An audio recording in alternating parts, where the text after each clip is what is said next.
the Viking longships could average 70 to 120 miles a day. They could hit a place, raid it, drag off whoever they wanted, and get away before you could get your army there. It's just absolutely terrifying. What do you think it felt like for Alcuin and the monks to see the Viking ships on the horizon? Honestly, I think it's the end of the world, and I don't think they were wrong to think that. The Anglo-Saxon Chronicle says the night before Lindisfarne, the monks saw sheets of lightning in the sky in the shape of dragons, and this is obviously meant to foreshadow the dragon ships coming up. But if you were brave, then you got taken to the House of the Dead, which is Valhalla. Every day you would fight, and whatever wounds you got would be magically healed that night, and then the next morning you'd get up and do it again. So you're essentially practicing for Ragnarok, the final battle. There's this poem by Tennyson, Ulysses, my favorite poem. I think it captures the Viking spirit. The last line of it is to strive to seek to find and not to yield. I think that's very much like the Viking. My purpose holds to sail beyond the baths of all the western stars until I die. We may die, but I'm going to do this. I'm not going to yield. The following is a conversation with Lars Brownworth, a historian and author of many excellent history books, including The Sea Wolves, A History of the Vikings, and The Normans, From Raiders to Kings.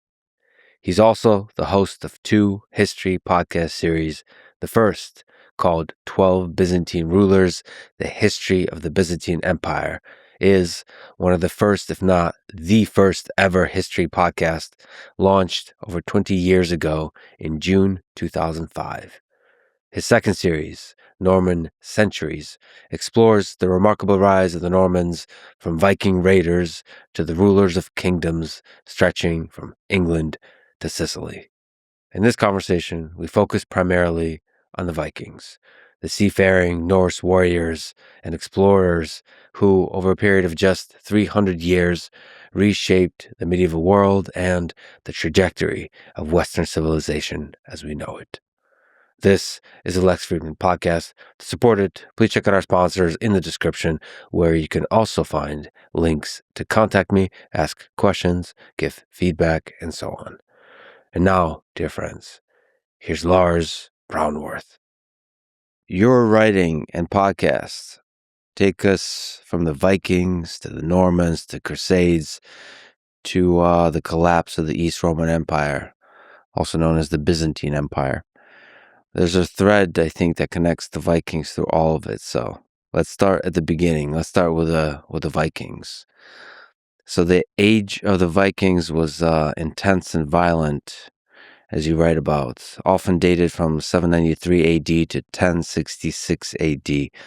It lasted less than 3 centuries. So the start is often dated to June 8th, 793. What happened on June 8th, 793? In June of 793, a group of Vikings, probably originating from Norway, arrived at the holy island of Lindisfarne, which was a monastic community, and they essentially slaughtered everyone, burned a couple of buildings, and grabbed everything that had any value and left. And that was the first Viking raid that came in force. And I do think Lindisfarne is a good beginning date, because the terror that it brought really signified what was to come for the next 2 to 3 centuries. So the word of it has spread. Like there's a bunch of accounts, like the monk Alcuin wrote about this event in a letter to King Ethelred of Northumbria. Quote, "It is nearly 350 years that we and our fathers have inhabited this most lovely land, and never before has such terror appeared in Britain as we have now suffered from a pagan race, nor was it thought that such an inroad from the sea could be made." What made this race so psychologically devastating to this monk and to many of the monks on the island, and then to all of Britain? That's a great quote. Alcuin was not just a regular scholar. He was Charlemagne's favorite scholar, and he is largely responsible, as much as one person can be, for the Carolingian Renaissance that had done so much to elevate the early medieval world. In fact, the spaces we have, the punctuation we have, spaces between words are likely a result of Alcuin's work. He was an extremely literate man, and you can hear the terror creeping into that. Mhm. And part of that has to do with monastic communities, the church, and what they thought a monastic community was. So the church was viewed as a sacred place. Everyone in Europe, everyone in quotes, is nominally Christian, and the church is an area of safety. It's a literal ark from the troubles of the world that you can flee to. I believe there are even rules in England, for example, that if you had killed someone, you could flee to a church, and the civil authorities were not allowed to enter for up to 40 days. So you could have sanctuary there. And to violate this would have been the worst possible offense you could have given, which is why, Thomas Becket's murder is so horrible in England. And the monks had dedicated themselves to a life of studying the Bible, to copying scriptures, to prayer, to removing themselves literally from the temptations of the world. And so they would seek monasteries that were remote. And the most remote locations you could find were islands in the North Atlantic because it's just so difficult to get there. So the ocean was considered a place of safety. Not sailing on the ocean, but these islands were literal havens of peace and security and closeness to God. And so the fact that the Vikings hit this place, of all places you could hit, was the worst, the most terrifying kind of offense against medieval sensibilities. So there's a kind of line that you understand you don't cross. Like everybody agrees. That's It's the right. kind of thing that there's a social contract that most societies, most civilizations sign. There's a line that we don't cross. Let the scholars do their scholarly work. That's one line. The other line is more kind of from a military perspective, from a mobility perspective. You just assume the sea is not a place from which a threat could come, Yeah, that's especially the exactly right. north. Yeah. Sort of your conception of the world is shattered by, one, the brutality that can come, two, that the sea can bring a threat, and three, that you don't give a damn about any of the lines that we as a society, as a Christian society, have established. That's exactly right. I mean, even Alcuin, I think he writes a little later on that the dead were left as dung in the streets. So he's describing dead monks as literal dung in the streets. And who would do this to men of God? Inhuman monsters. So who were they, the Vikings coming from the north? How did they think of the violence that they were doing? Now, that's a very good question and it brings up a central problem of looking at the Vikings, which is the story is almost always told from somebody else's perspective, largely from the pens of those they're attacking. So they're not going to come across well. They're often portrayed as demonic and inhuman. The Vikings themselves, though, as much as we can piece together from archaeology, from the stories they wrote later, but that was another problem. Their written alphabet, the runes, it was mostly used for spells, name your sword, things like that, curse someone, but it wasn't really useful for writing long poetry or literature. So the only Norse literature we have comes at the end of the age when they had adopted the Latin alphabet. So you can almost never see the Vikings in their own words as they saw themselves.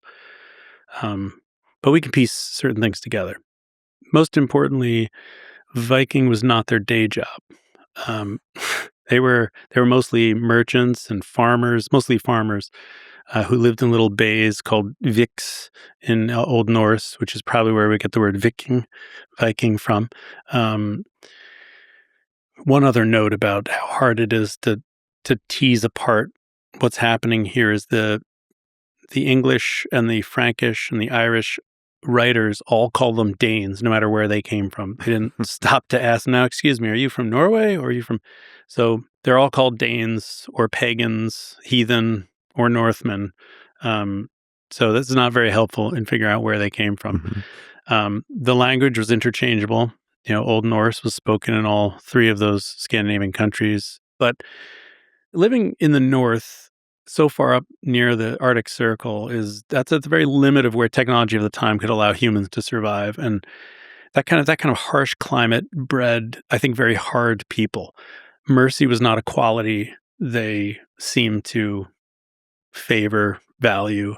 There's a very famous story of a Swedish Viking putting a sword in the crib of his newborn son and saying, "May you have nothing in this life but what you can gain with this." I mean, I can't imagine. I can't imagine doing that. To any of my children, putting a gun in the crib, or Hmm. I'd be carted away. But I think that kind of underscores the kind of violent life that you could expect as a Viking. I mean, strength was valued more than anything else. So the understanding of the world is harsh, and that strength is the way you must face that world. So when you have those people, especially the ones that self-select to get on a boat to face the ocean with all the uncertainty, that results in the kind of brutality that we got to see. I think so. I mean, the way would build their ships, they were clinker built, so they were overlaid like planks overlaying. So they were undecked as well, and so they'd have tents. So can you imagine crossing the Atlantic, the northern Atlantic, with these huge waves splashing over, with an inch of oak between you and the ocean? I mean, the amount of bravery that must have taken to undergo is astounding. Plus, they didn't have a compass. They navigated by, where's the sun? Where are the stars? What are there birds in the sky? Do I see different color of water? Do I see leaves floating? I mean, it's terrible for traveling 2,000 miles. It's not great.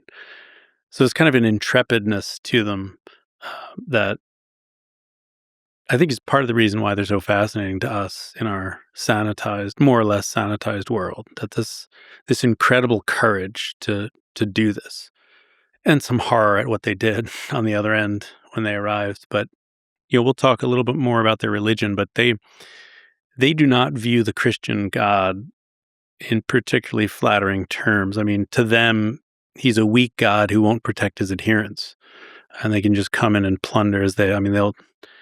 One Viking famously says, "On land, I'm a Christian. When I'm on the sea, I worship Thor." It was very much the kind of pragmatic take that the Vikings had.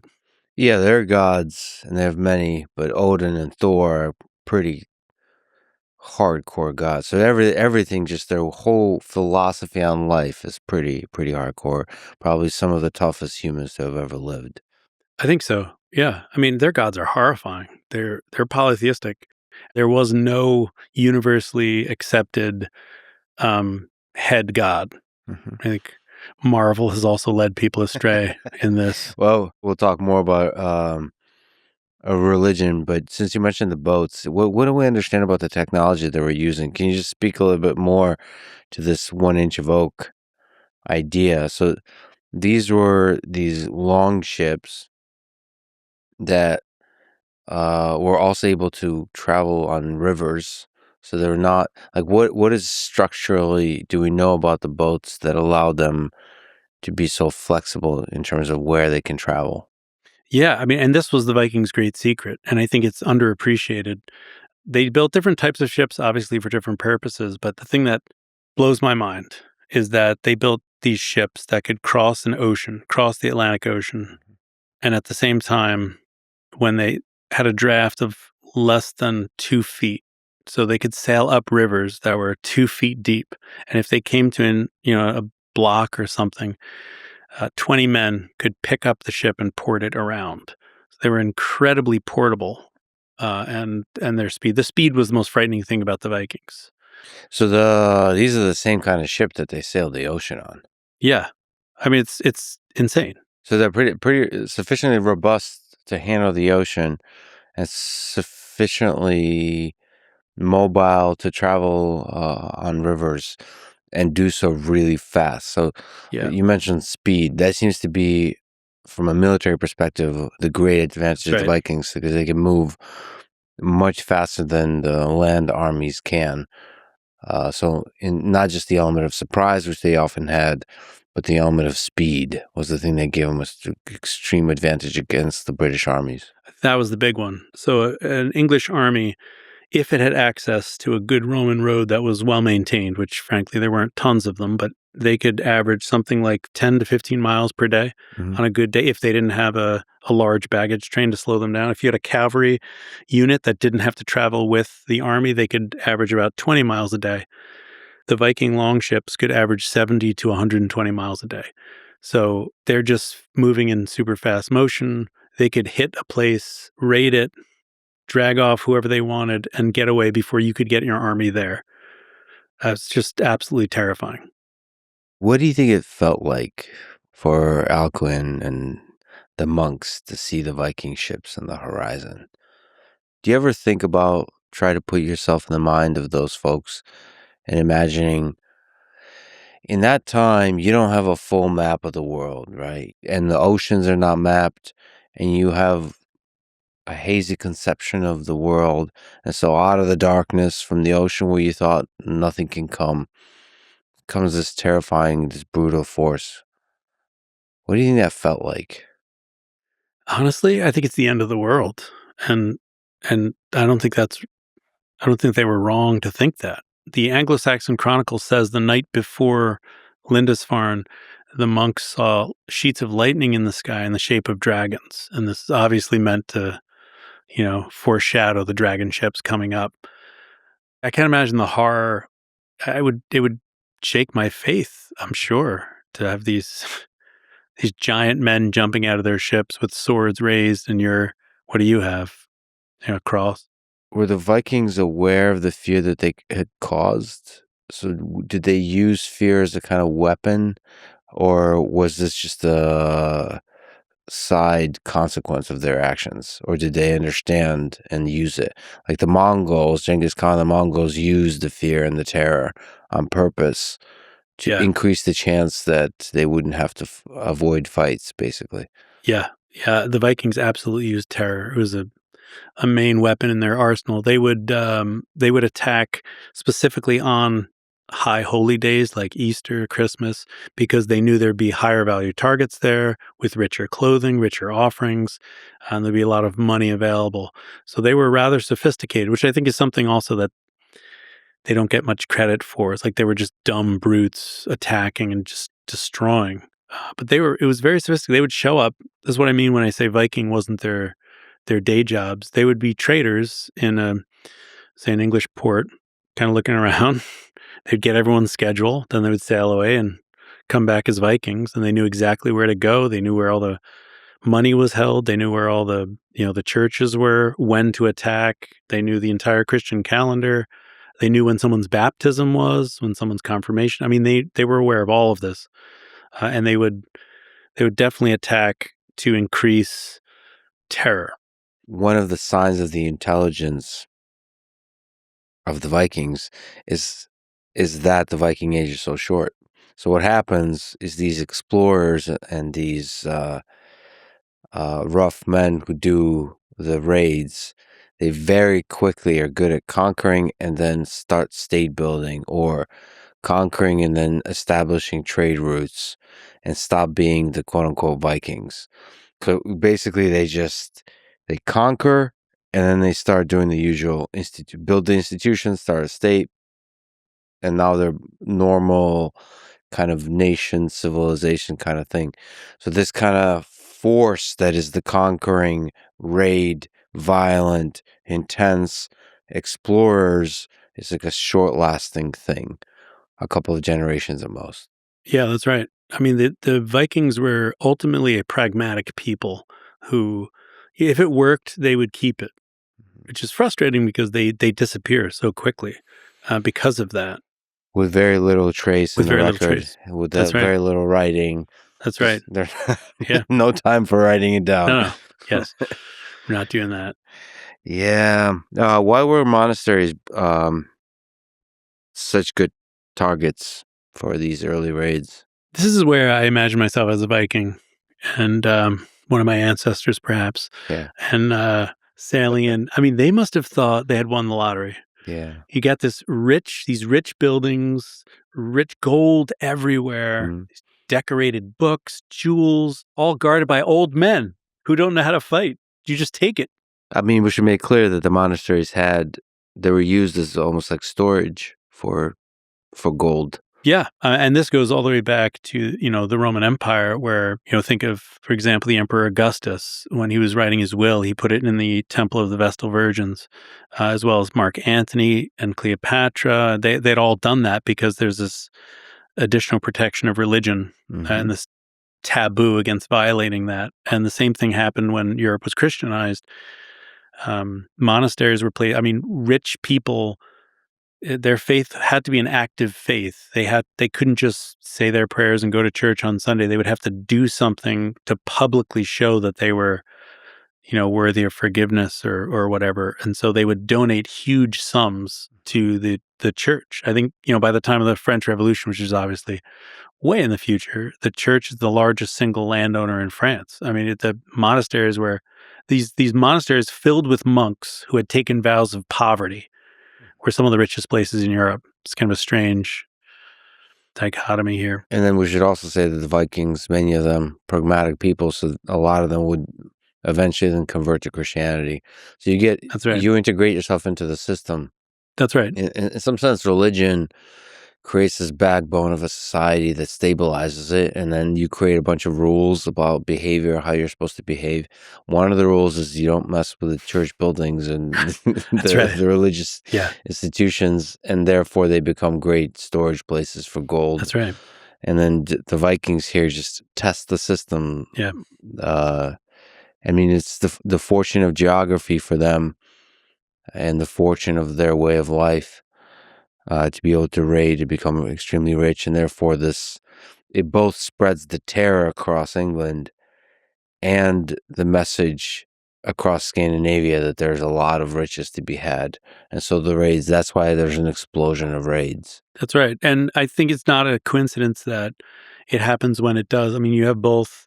So there's two main theories about why the Viking Age starts. The first, Will Durant puts it, I think, the best. He says the fertility of the Viking women outstripped the fertility of the Viking land. It's basically overpopulation.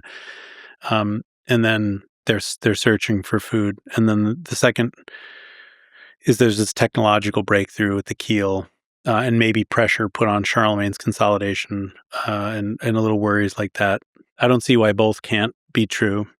But I do also think Europe, like Charlemagne, puts together this vast empire that fairly approximates the Western Roman Empire. If you squint, it looks like the Western Roman Empire. He's calling himself the new Roman emperor. This will eventually mutate into the Holy Roman Empire. But it's very much this idea that it's back. The Roman Empire is back. He's crowned on Christmas Day in the year 800, and the empire is back. Unfortunately, it was sprawling. It hadn't been thought through. The communication was terrible. You just couldn't do it. And so it was wealthy and weak. And that kind of attracts predators. By the time the Vikings crash into it, you also have the added bonus for them of really feckless rulers. And we should say, going to Perplexity here, that Charlemagne, also known as Charles the Great, is the Frankish king who became emperor in 800 and ruled much of the Western and Central Europe in the late 8th and early 9th centuries. And there's a theory that the Viking Age was also a reaction to the South expanding north, as you're talking about. You tell the story of Charlemagne weeping because he foresaw the evil his descendants would suffer. Did the Franks accidentally wake the sleeping giant by crushing the Saxons and removing the buffer zone between them and the Vikings? I'm sure that had something to do with it. But yeah, as power was consolidated throughout specifically Central Europe, it did put a little pressure on the areas of Denmark. And those are the areas that first kind of erupt down toward Norway and Denmark contribute most of the early Vikings that hit the Franks, and the Frankish Empire is the most wealthy state in Europe. It's poured money into religious houses for the reasons you outlined, and all sitting there easy pickings for people who've just developed the keel. And so the word of the raids sent terrorists through England and through Europe. How much of the raids were reconnaissance, and how much was it just raids, and how much was it preparing for greater scale? That's a really good question. I think a lot of the early raids are probing raids. Let's see what's there. Definitely when Ragnar Lothbrok, for example, sacks Paris in 845, that definitely results in waves of Viking attacks throughout the 860s. trying to copy that. And he actually is the template, which everyone wants to follow. And so that provokes large-scale invasions. And they hit England. They kind of switch off. When France is pretty much exhausted, they switch over to England. Then when England is pretty much conquered, they switch back to France. So I think a lot of these are just probing raids at first, but they're proof of concept, and then they come in force. For example, there was one king in England. His name was Ethelred the Unready, which is a pretty funny pun on his name. But he paid in 1 year 7.5 million silver pennies to the Vikings to get them to go away, which is a bit like someone's mugging you, so you pay them more money so they'll go away. That's not going to work. It's not going to work, but it will bring more muggers. So he paid the equivalent of 50 adult elephants, 48,000 pounds of silver to get the muggers to go away. And it's unsurprising that throughout the course of his reign, he paid something like 20 tons of gold and silver, which he had to tax his people for. The Vikings are not the kind of people that would make go away, right? Nope. Yeah, they would just come back in force. Yeah, they trust silver to do the work of swords. You mentioned Ragnar Lothbrok. Who was Ragnar Lothbrok? Did he actually exist? Some people believe he's a composite from several real 9th century Viking leaders versus an actual singular human. Yeah, I'm a romantic. I would like to believe he existed. I think probably he's a compilation of a lot of different. There probably is a seed of truth there. There probably was someone named Ragnar. The last name is a little suspicious. Lothbrok means hairy breeches. Mm-hmm. He supposedly had magic pants that would prevent him from being poisoned by dragons or snakes. It's maybe a clue. We're dealing with myth here. But he is really the template for Vikings. You want to figure out like what the Vikings wanted. Who's their success story? It's Ragnar Lothbrok. He's born Norway, Denmark. Countries argue over that. Maybe Sweden. Some sagas say he's in Uppsala. Anyway, he is, penniless. And when he is in his late teens or early 20s, he decides to sail up the Seine. There is a well-known city on the Seine, and he raids it. Supposedly, he takes the hinge of one of the gates from Paris to prove that he's been there. The Frankish king, I love the Frankish kings because their citizens give them names based on how much they hate them. So you have Charles the Great, right? Charles the Great, Charlemagne, who's followed by Louis the Pious. That's probably the best one. And Louis the Pious is followed by Charles the Fat, who's followed by Charles the Bald, who's followed by Charles the Simple or Stupid. Nice. So you can trust the names to give you the TLDR of how good of a ruler they were. Yeah, exactly. Okay. Exactly. So Charles the Great, widely acknowledged as sort of one of the great leaders of the Frankish Empire, a.k.a. Charlemagne. Yeah.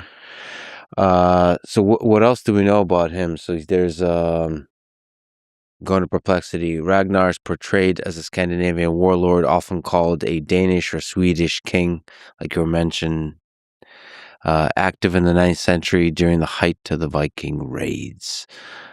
And then descriptions of the raids and the exploits.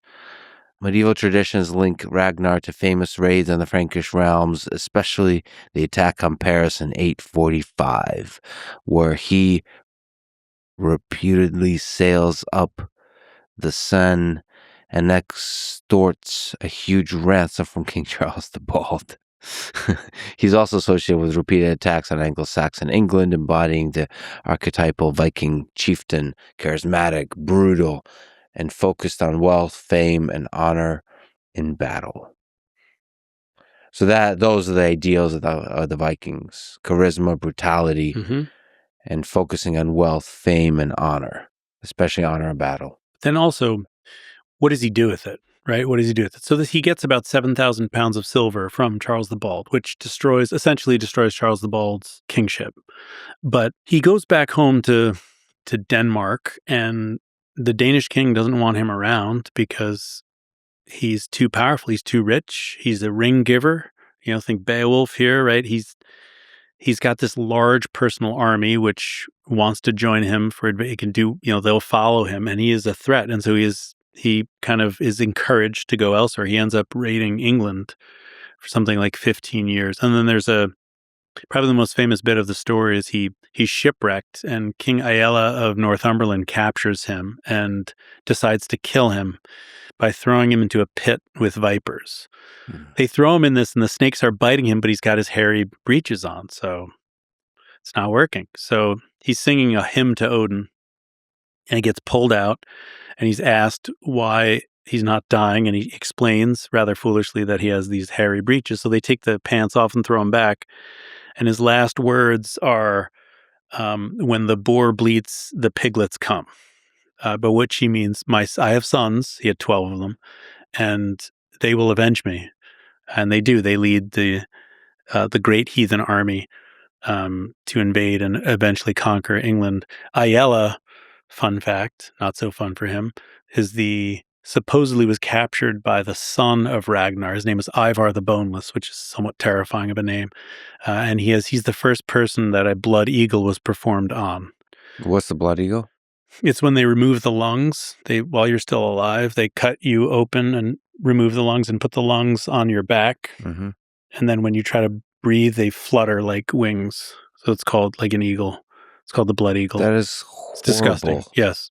And this is what Aella, deserves, according to, Bjorn Ironside and Ivar the Boneless, the sons of Ragnar.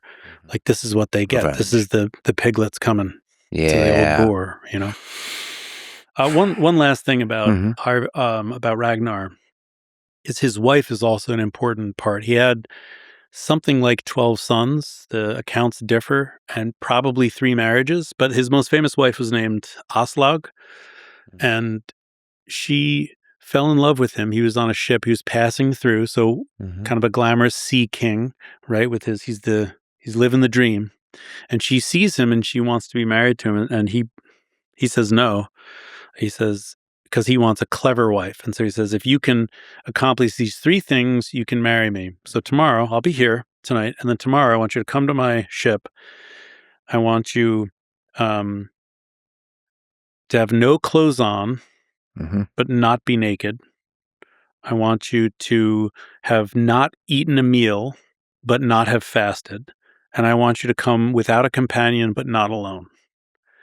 And so she shows up with a dog. She doesn't have a companion, but she's not alone. She's taken a bite out of an onion, so she's eaten. She hasn't fasted, but she hasn't had a meal. And then she has very long hair, and so she's using the hair to cover herself. So she has shows no clothes, up naked, but clothed. Right. Wow. So this is kind of the cleverness that would be expected of a Viking woman. So they're well matched. They're like the ideal couple. And then they have 12 kids, 12 sons, not just 12 kids, 12 sons.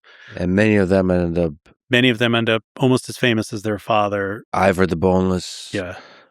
Bjorn Ironside, and many others. These sons later appear as leaders of major Viking forces in England, particularly the so-called Great Heathen Army that invades in 865. And they are historical. They are, I mean, these were the names of Vikings who attacked and conquered England. They end up attacking Islamic Spain. They go all over Europe. Well, for them, it sounds like glory in battle is really important. That's right. Yeah. So it's not even, it's just part of the culture. It's part of the honor culture. Men die, but names live forever. As a small aside, since Ragnar is the star of the Vikings TV series, I don't know if you've gotten a chance to watch any of it. Is there any accuracy to it? I think it's well done. My one quibble, Ragnar's brother is Rollo in the show, right? Yeah. They weren't brothers. In fact, by some accounts, they were born 80 years apart. But as a storytelling device, I applaud that. Yeah, they basically take all the main Vikings and put them all together. And I get it. It's confusing. Honestly, in writing a book about it, the hardest part was coming up with an organizational scheme. Like, what's the overarching thing that links them together? Well, there's certainly an overarching thing, but we don't have information about it. This is The problem is we get to see just slivers of That's right. information That's right. from the raids. There might be just this rich history that we know nothing about. Yeah. Like, where did this warrior culture come from? Yeah. Like, what was the evolution of these ideas of honor in battle? I mean, maybe it's being overly romantic, but you can imagine the ideals of battle from the Roman Empire, from the Roman Republic and the early imperial period, coming up north to Scandinavia, and we just know very little traces about that. Yeah. Even the name Scandinavia is from a Roman author. Mm-hmm. I mean, they thought it was an island. They thought Scandinavia was an island with one tribe, the Scandia tribe, but it's close enough. And who was what was this great heathen army that invaded England in 865? What can we say about that? Well, there's this famous scene in the Viking siege of Paris in 845, which is really the Europeans' introduction, or Europe as a whole, to a Viking army, not just a raid, and then what it could do. And the king, the emperor, Charles, said, let's find out what they want and how much do I have to pay to get them to leave? And so his ambassador went to a Viking and said, "Who is your king?" And the Viking looked at him and didn't understand. And he said, "We have no king. We are all kings." So they're very decentralized, tough. They only valued leaders who could prove that they had won, could give out the rings. So flat organization, very meritocratic. Yes. If you're good at what you do, you demonstrate that skill in battle, that means you get to have maybe a leadership position. That's right. And the moment you're no longer effective, you don't get to have this leadership position. We're all kings. That's gangster. Throughout history, the Mongols, Genghis Khan was famous for this meritocracy. That's right. Yeah. That's one of the components of an extremely effective military force is meritocracy. It is prized. Same is true for who gets to rule. How do you determine the succession? If you're just giving it to your oldest son, that's going to be a problem. Yeah. Yeah, I could not agree more. There are some problems with meritocracy and civil war because it tends to, the only way you can find out, like Alexander the Great, right? Who does your empire belong to? To the strongest. What kind of guarantees the civil war? At least with giving it to your older son, who's going to be, there's an element of stability there, although you may end up with a Caligula. More likely than not, you're going to end up with a Caligula, I would say, human nature being what it is. It always converges to the asshole, and the asshole holds power. The crazy asshole. Yeah. Great Heathen Army, 865. So the Great Heathen Army, there were war bands that each followed this guy and this guy. And I'm going to sit you down in this room. I'm going to tell you my plan. You're going to listen. You're going to push back. I'm going to push back. And we'll just have this kind of creative discussion and come up with a plan we all agree on. So it used to be relatively small Viking groups that are doing raids. Right. And then the Great Heathen Army is this large coalition of Viking groups without a real leader that was able to somehow stabilize enough to have something like governance. Yeah. Basically, there seems to be a very rapid evolution of a Viking in every part of the world they touch. You go explorer, raid, conquer, establish state. Yeah. And trade routes. And always maintaining a grand ambition, but no longer doing the violence, and always being sufficiently pragmatic and flexible where you can accept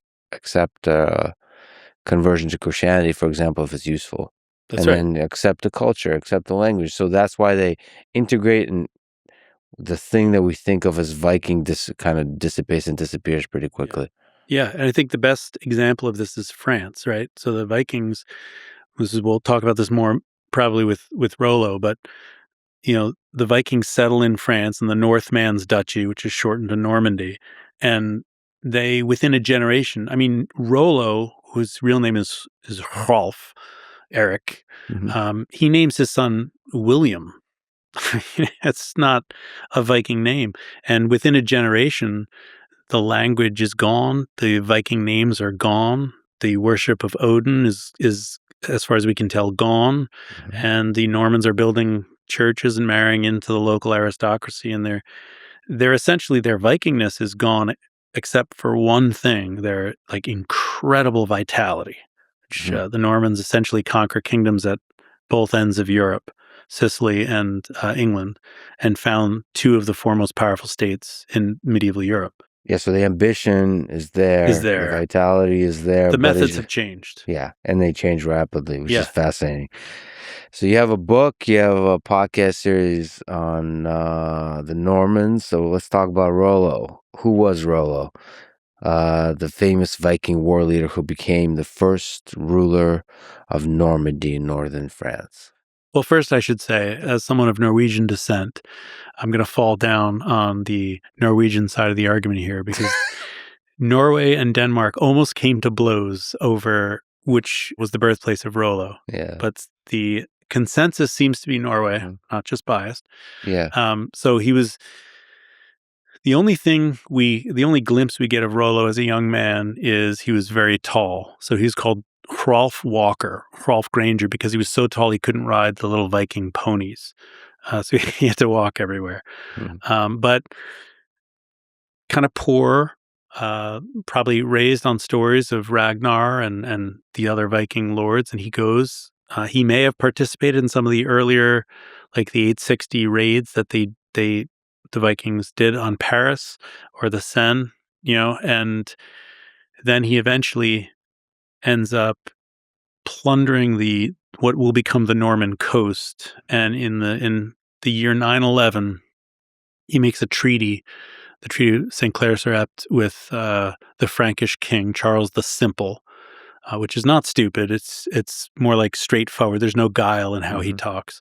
And Charles makes a really interesting deal with Rollo, which is, why don't you settle here, integrate into the local aristocracy, and defend the French coast against the Vikings? Which, I don't know, it's like putting a burglar in charge of your security or something. I don't know, but it works. It works. And Rollo, by the time he makes that deal, he's probably in his mid 50s to mid 60s. It's unclear when he was born, but the point is he's lived the Viking life. He's got something like 20 or 30. If you add up all the sagas, they say they gave him this many coins or whatever. He has probably 20 or 30 tons of silver that he has acquired and then probably given out to whatever. So he's done the raid, and then the conquering, and then the king says, "Can you settle here? Yeah. Can I give you legitimacy?" So he does the diplomacy of a treaty. Yeah. Then he does the good statecraft and state building, and then becomes, European. Yeah. In one life, you go through the full journey. Yeah. Yeah. And then his son, William Longsword, succeeded him and gets assassinated, but he does enlarge Normandy. So basically every ruler after Rollo enlarges Normandy until it essentially becomes more powerful than the king, by far. There's a wonderful scene when Rollo signs the treaty. He becomes a liege lord of the French king, and there's this great scene because Rollo has to bend down and kiss the foot of the king. So Rollo is probably, he's a Norwegian Viking. He's probably, I don't know, 6 foot. Charles, this little Frank, he's probably 5'10". So he's like, Rollo's towering over him. And both armies are watching. There's a bunch of people who have come in from the countryside. They've heard something's going on. And this important part of this feudal ceremony, you have to kiss your lord's foot to be in a subservient role. And Rollo says, I'm not going to do that. So he turns to one of his guards and says, you kiss the foot. And the guard's probably taller than he is. So he bends down and he picks the king's foot up to his mouth, which that's the way to do Charles goes falling on the back. I mean, I can't think of a better example of the relationship between the Norman dukes and the French kings. I mean, it's perfect. It's perfect. Oh, God, I love the Vikings. Yeah. So as you've covered, and maybe you could speak to that a bit more, for a long time to come, Normans have influence on Europe and beyond. Yeah, it's hard to overstate Normandy's impact on Europe in the Middle Ages. Of course, they'll go on to conquer England as well.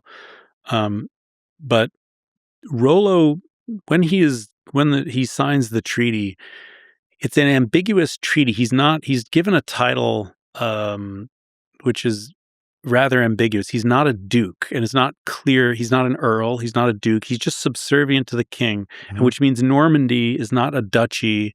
It's not a principality. It's kind of this ambiguous, no one really knows what it is.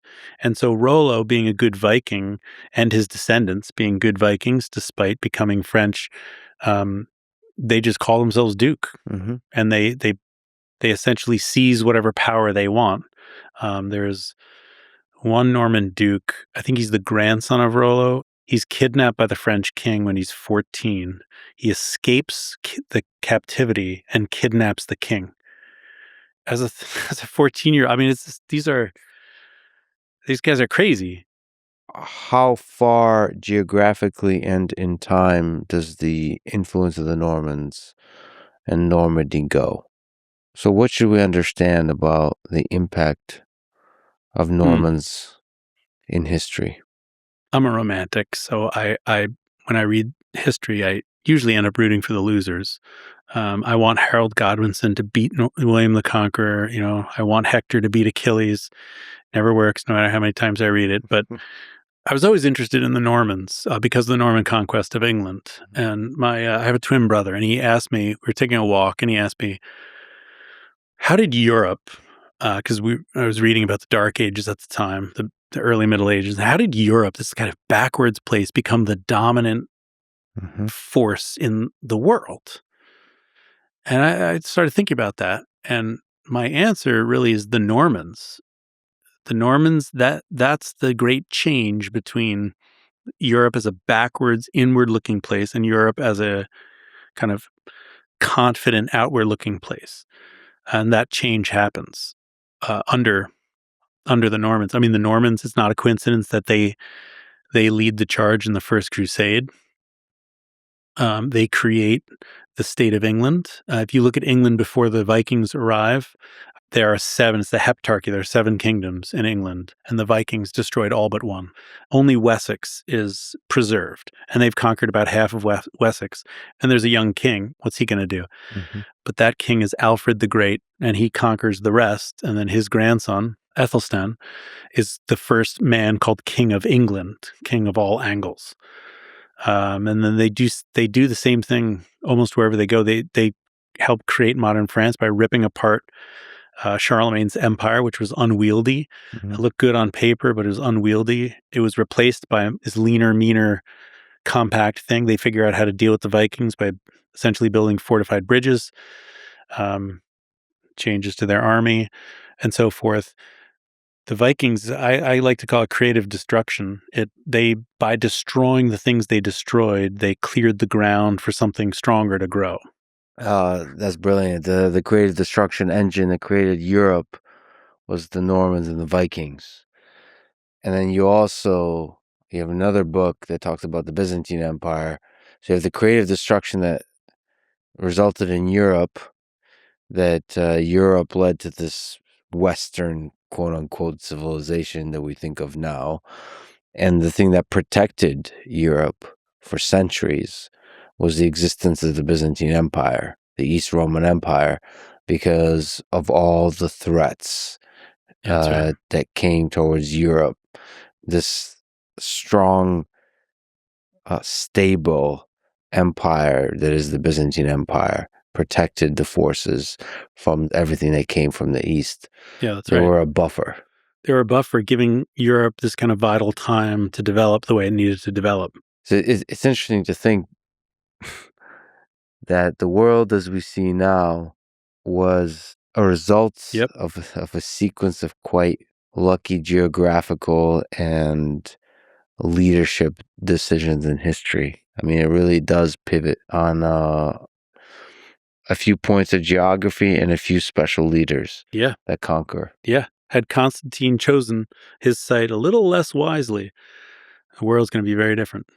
Yeah, so Constantine is the guy who moved the capital of the empire from Rome to Constantinople, thereby giving a lot more focus to the east, thereby protecting Europe from the gigantic threats that loomed in the east. That's right. And the Islamic invasions of the 7th century, they couldn't get past that choke point of Constantinople. So they had to take the long way across Africa.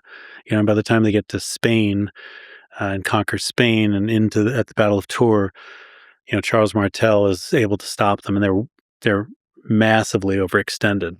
I think it's a very different story if they can come in through the Black Sea. And all the times the East Roman Empire almost died from all the invasions, all of those invaders would have just conquered the entirety of Europe. Yeah, I don't think they would have met much resistance. Yeah.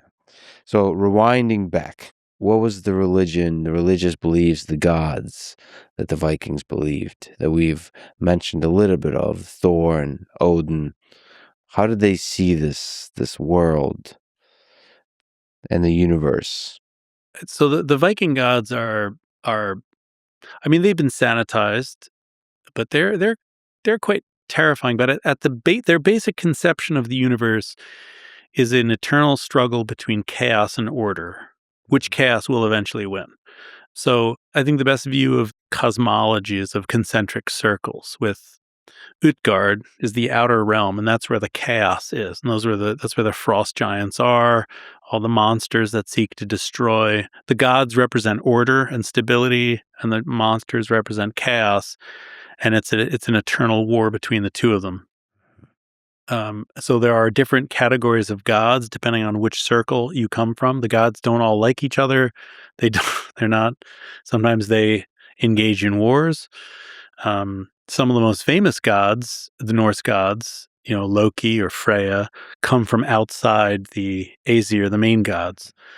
So it was kind of a fluid thing. It's more a way to understand the world. I think so. Yeah, the thunder is Thor fighting the ice giants, and that's what that is.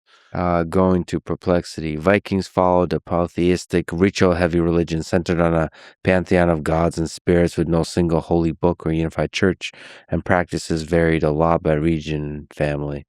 And so the major gods was Odin and Thor and Freya. Odin his domain was war, kingship, wisdom, death. Thor was protection, thunder, fertility. Freya was love, magic, battle dead. Typical worshippers for Odin were chieftains and elite warriors and poets. Typical worshippers for Thor were farmers and, quote, ordinary people. And typical worshippers of Freya were women, magic practitioners, and lovers. Yeah. I've heard it. I think you can break it down saying like Odin was the elite. He's kind of more aristocratic, right? Yes. He's the god of poetry. You need to read, etc. Only the elite would know how to do that. A farmer wouldn't really care about that. When Thor is a more earthy god, you want the waves to be less. Pray to Thor. I find Odin, I think, most disturbing. He's the god of madness and the god of poetry, which I guess those are related. Yeah. But in battle, the Berserkers, probably the most famous type of Viking warriors, were considered to be Odin's chosen warriors. They would show no pain, and they would just run at the enemy and attack with their nails and their teeth. Even if they could have their arms hacked off, they would still keep going. Like they would attack other Vikings. They were berserk. That's where we get the word from. What do we understand the mindset that leads to that? It wasn't religious in nature. There's not this kind of ideology. It's just a way of life and an prized honor and intensity in battle. Yeah, one of Odin's names is the Raven Feeder. By creating corpses which ravens feed on, you're doing the work of Odin. And the Viking view of the afterlife was unique. There weren't really punishments, not really, for doing bad things, unless you did something really bad. Then you ended up as basically an evil spirit haunting your grave. But if you were brave, then you got taken to the house of the dead, which is Valhalla, and you were resurrected. Every day you would fight and whatever wounds you got would be magically healed that night, and then the Mhm. next morning you'd get up and do it again. So you're essentially practicing for Ragnarok, Mhm. the final battle, which you would lose. So I'm not sure. It's rather pessimistic. The battle is what I mean. It sounds like losing is not a thing. The battle itself is what matters. So Valhalla is a place where you fight a battle every Every day. day. Unlimited food. There's like a boar or Yeah, whatever. that's right. There's unlimited wine, Yep, and you can die as much as you as much want. as You're you want. reborn Yeah, again, and it's like a this is video the game. idea of this is the idea of the highest. This, I guess, if there's such a thing as heaven in this kinds of construction of the universe, this is heaven. It's This heaven. is the Yeah, highest form. This is the highest place you can go to is Valhalla. yeah, Is fight every day, eat as much as you want, drink as much as you want, die, and are reborn the next day. yeah. And it's for forever. Preparing yourself for the final battle of Ragnarok. Ragnarok. So this is the end of the world. This is the Mm, cataclysm. that's right. Yeah. Odin's gonna die. Thor will die. He'll get killed by one of Loki's children, the Midgard serpent. Mhm. Odin will be devoured by a wolf. The sun and moon, which are being chased by monsters, by giants, will be caught and swallowed by the giants, plunging the world into eternal darkness.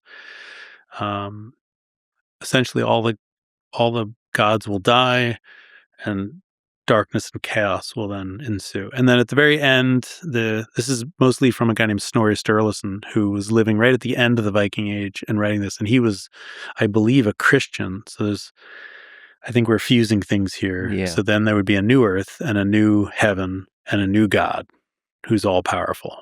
Yeah, if you think of religion as a kind of technology, a social technology that stabilizes or helps guide the evolution of a society, it's interesting to see what the Vikings came up with. And you ever think from a history, the grand view of history, how effective these different technologies of religion have been?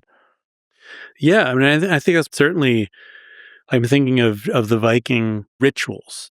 Hospitality is very important in a northern climate where food is scarce, winters are long and harsh, and if you don't share what your hearth with someone knocking on your door, then someone else might not share it with you, and you could be facing death. So in this case, hospitality becomes a core belief, and Hmm. the idea was that Odin would travel incognito, knocking on people's doors, and he would remember if you let him in or not. And if you were hospitable, he would bless you. And if you were unhospitable, he would murder you. And, Hmm. I think these rituals are obviously intended for how do we survive this winter? How do we effectively spread the message that hospitality is pretty Yeah. good thing and it's carrot and the stick of religion? Yeah. If you do a good thing, you'll be rewarded. If you do a bad thing, you'll be punished. And then different religions plays in different ways of communicating that. Yeah. I mean, I think also religion gives you a worldview, right? It gives you a morality. And these are core parts of society. And the beautiful thing about religion is it interplays with human nature and it guides humans. But then, of course, human nature and humans project themselves onto the religion. Sometimes they use that religion. It's to accomplish goals in a pragmatic sense, in a political sense, in a geopolitical sense, in a military sense, in a social sense. And so there's that dance of how religion invigorates and guides the peoples, and then how the peoples use the religion to Right. guide the direction of the world. Yeah. And that's certainly the history of Christianity has a big role to play in the history of Europe, the history of the Byzantine Empire, and that part of the world. And it was an incredibly effective religion. Once Constantine converted, it spread extremely quickly, relatively speaking, across a couple of centuries. Just to linger on the Viking views of the world and the afterlife. So we mentioned Valhalla. There's the Norns, which are the three spirits that represent the past, the present, and the necessity. They spin the fates of all men and gods at the roots of Yggdrasil. Yeah, Yggdrasil. Yggdrasil. Yeah. So there's a notion of like determinism and fate to the Viking life. And there's Valhalla, there's Hell, Niflheim. Yeah. This was the destination for the vast majority of people. Hmm. So if you don't make it to Valhalla, this is where you go. That's where you Unless you're a real bad person, then there's some punishment for the truly wicked. And we should point out that Hel, spelled with one L, was a daughter of Loki, and was not the same as the Hell with the two L's. Hell with the two L's. Very different. It's more like purgatory type of situation. Yeah. So it's like the house of the dead, the house of the underworld. A colorless twilight, not necessarily a place of punishment, but simply the inevitable end for most, unless you end up in Valhalla, which means you were a great warrior dying in battle. It reminds me of the Greek view of the afterlife, right? Where you essentially get amnesia and forget who you are unless someone makes a sacrifice and says your name, and only then you'll remember it. So your destiny is ultimately to just become gray and fade away. So you might as well be brave. You might as well run at that spear. So that was the engine of the warrior culture that was core to their society. I think probably. I had to ask about Vikings as explorers. They were truly one of the greatest explorers in history. What can you say to what is it in their spirit that motivated them? I mean, they reached North America 500 years before Columbus. They sailed, obviously, to England, Spain, Italy, Russia, North Africa, the Middle East, Paris. And I'm just showing here a map of the ocean routes and the river systems that they connected to and sailed. What do you think drove them to explore the unknown? This boggles my mind. This map here that messes with me because they didn't have a compass. I mean, can you imagine shoving off from some fjord in Norway west? That's your only west. And there was a Viking named Nadad. He's actually the first Norseman to reach Iceland, though it was a total accident. But here's the mind-blowing part. He decides to land and explore, and he gets off and he sees two humans. They're monks from Ireland. They got there in a canoe. Now look at Ireland and look at Iceland. That's even more impressive. They got in a canoe, a skin boat, and they just went north because they were trying to get away from the world. And they found Iceland, and in a very excellent move on their part, they ran away as soon as the Vikings arrived, which is, pretty smart.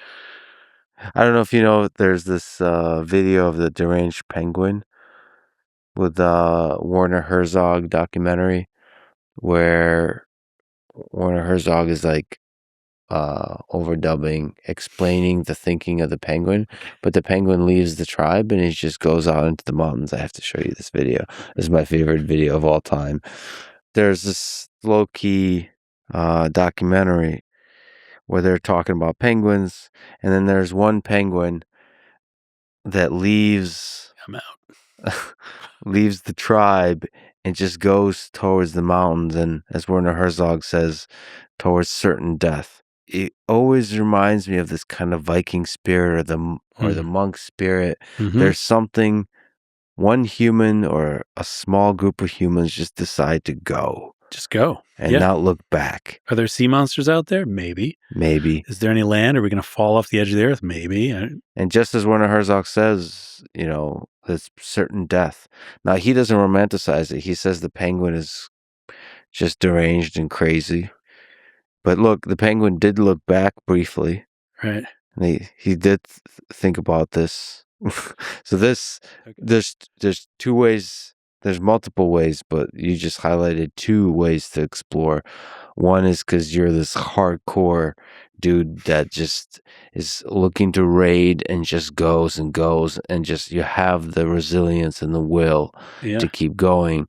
And then there's the monks that just want to leave. Escape. Versus go toward they want to leave far away so they could be closer to God, they could be closer to themselves and away from sin. There's this poem by Tennyson, Ulysses, my favorite poem. I think it captures the Viking spirit. The last line of it is to strive to seek to find and not to yield. I think that's very much like the Viking. My purpose holds to sail beyond the baths of all the western stars until I die. We may die, but I'm going to do this. I'm not going to yield. That spirit is one of my favorite aspects of human beings. I think that's why the Vikings remain so popular today. We name our satellites, our football teams, our cruise ships. There's this romantic hook Mm-hmm. of a people who did not yield. Yeah, they embody the flame that burns in all of us that we admire most about human beings. Is that like unyielding focus on going out there of taking the leap into the unknown, into the scary, and never stopping. Yeah, that's right. It's not too late to seek a newer world. I have to ask you about, speaking of a newer world, America. Yes. And Leif Erikson. But first, a quick bathroom break, if it's okay. Quick 30-second thank you to our sponsors. Check them out in the description. It really is the best way to support this podcast. Go to lexfridman.com/sponsors. We got Larridin for measuring AI adoption in your business, BetterHelp for mental health, LMNT for electrolytes, Finn for customer service AI agents, Shopify for selling stuff online, and Perplexity for curiosity-driven knowledge exploration. Choose wisely, my friends. And now, back to my conversation with Lars Brownworth. All right, we're back. Let's talk about this incredible fact of the Vikings that Leif Erikson, who was a Viking explorer, was the first European to reach North America around the year 1000, 5 centuries before Columbus reached North America. Tell the story of his journey. What do we know about him? So let's begin with his dad. His dad's name is Eric the Red, who was forced to flee Norway when he was probably 10 years old because his dad had killed some people. It's kind of hilarious in the saga. It says for a few killings. Mm-hmm. Okay, I guess that's a thing. So he went to Iceland and he got a farm in Iceland, which was already starting to become overpopulated. They had cut down all the trees. There were some climate problems of deforestation and farms just blowing away. So the population was essentially beginning to crash in Iceland. And he got into a fight with his neighbor and ended up killing his neighbor. And so he was exiled from Iceland. So he was exiled from the place his father had been exiled from. So it runs in the family, this whole outlaw thing. What also ran in the family apparently was this streak, this courageous streak. And he had heard that there had been people. So the Norwegian Vikings, they were aiming for England, and they hit the Hebrides, which are these kind of treeless islands above Scotland. And they found they were good for refueling, because pick up water or whatever, and then on your way to Scotland to raid. And then a Viking had missed the Hebrides and discovered Iceland. And then another Viking had aimed for Iceland, missed, and hit Greenland. And a little fun fact about Greenland, it is both north, south, east, and west of Iceland. So it's any direction, you're going to hit Greenland. So Greenland is hard to miss. It's hard to miss, which is not to take away anything from the extraordinary danger, the certain death of going further west. But by this time, there was this idea that enough people had become famous by sailing west into the unknown and discovering things that I think there was a general idea of there's more out there to the west. And so he had talked to someone who had seen Greenland and reported that there was this good land further west. And so he hired the ship's crew of that Viking. So it's kind of the deck was loaded. And he went to Greenland, where he was able to settle 2 different colonies. One was called the Western Settlement in the west, and one was called the Eastern Settlement in essentially the extreme south. And that was essentially the edges of where Viking technology could be. A cool factoid is that the Vikings practiced husbandry, raised animals, and obviously this is not an option in Greenland, although they couldn't have known it at the time, but they brought plants with them. So, and then they were able to trade with the native Inuit for walrus blubber and things like that. And they made a go of it. But what's obvious, anyone who's seen Greenland, there are no trees. It's almost impossible to survive by practicing husbandry. It is impossible to survive, as it turns out, just practicing husbandry. And by this point, I think this extraordinary Viking pragmatism is beginning to be played out, because one of the reasons the Greenland experiment fails ultimately in 300 years is they fail to adapt.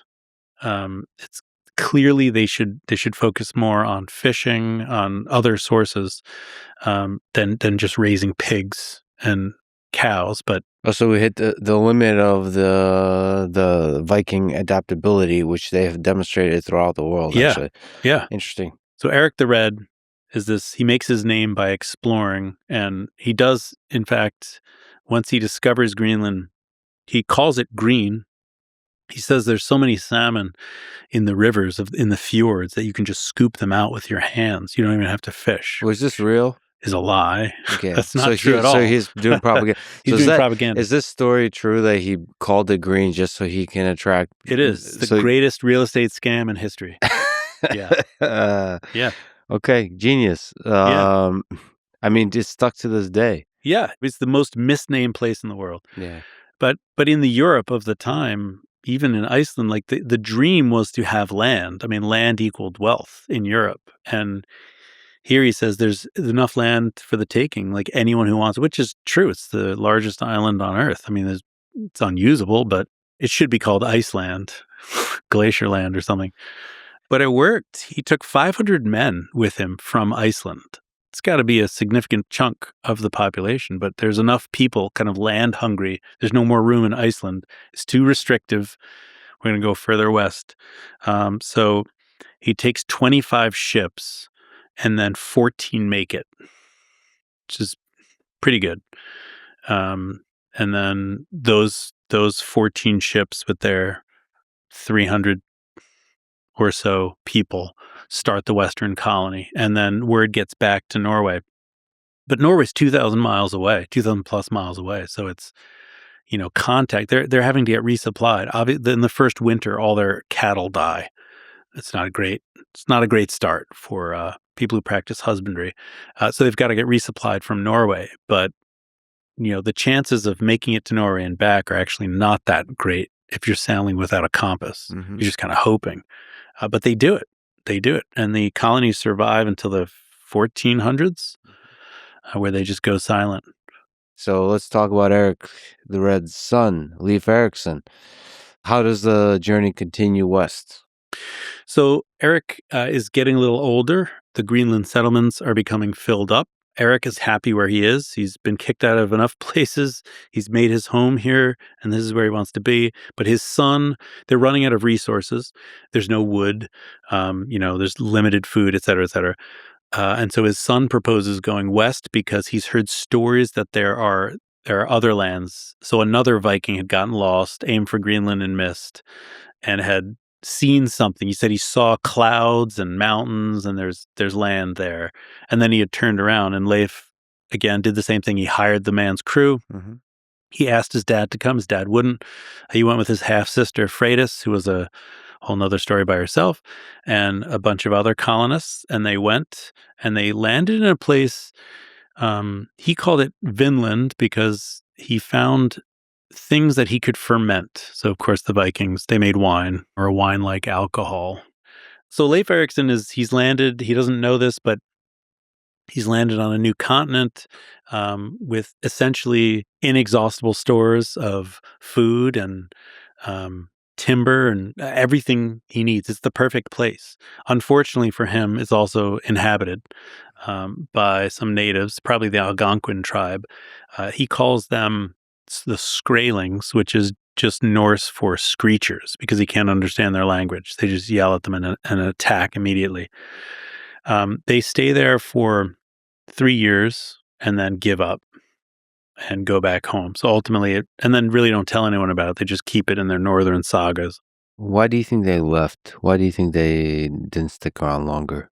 I think there are a number of things working against them. Of course, I would like to believe there's an alternate history where the Vikings successfully make it down, maybe down to Maryland or something, and there's a alternate history of the U.S. and Canada here, but I think there's a number of things working against them. The first is they stubbornly refuse to give up husbandry. So they're trying to make this work. Lanso Meadows, I think, is where they were in Newfoundland. It doesn't work. The climate's too cold. It's not, the grasses aren't appropriate. It's just not going to work. And they do not adapt, number one. Number two, they're 2,000 plus miles away from Norway and getting resupplied. And although they are extremely good sailors and explorers and traders, I think this is a little too far. And then thirdly is the native resistance. It's just too incessant. They are outnumbered, millions to one. Mm-hmm. And the Algonquin do not want them there. It's clear, and they're not going to stop attacking. It's so fascinating because they really didn't understand the full scale of the land they've encountered, right? That's right. I mean, had he known what he had found, that there's more south, maybe their intuition was like, it's just all northern land. It's void of resources. We can't do the whole husbandry thing. Yeah.